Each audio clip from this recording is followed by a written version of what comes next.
আরে মামা, তুমি এনে বই রইছ আর আমি তোমার মনে মনে খুঁজতেছি।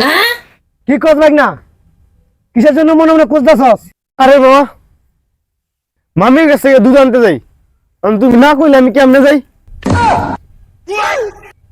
ওই না কি কথা কস? কিসের দুধ আনতে যাবি? আরে মামা, ভুল বুঝো না, আমি গরুর দুধের কথা কইছি। না তাড়াতাড়ি যা, দুধ নিয়ে। শালা, এইবার মজা বুঝবি কত দানে কত চাই। দোস্ত, হ্যাঁ, না যাওয়ার কালে কি কইলো রে? আরে ওইসব তুই বুঝবি না। আচ্ছা বাদ দে। দেখ, ভাগনার মনে ভাগনা গেছে, যাক তোর তো সমস্যা না। না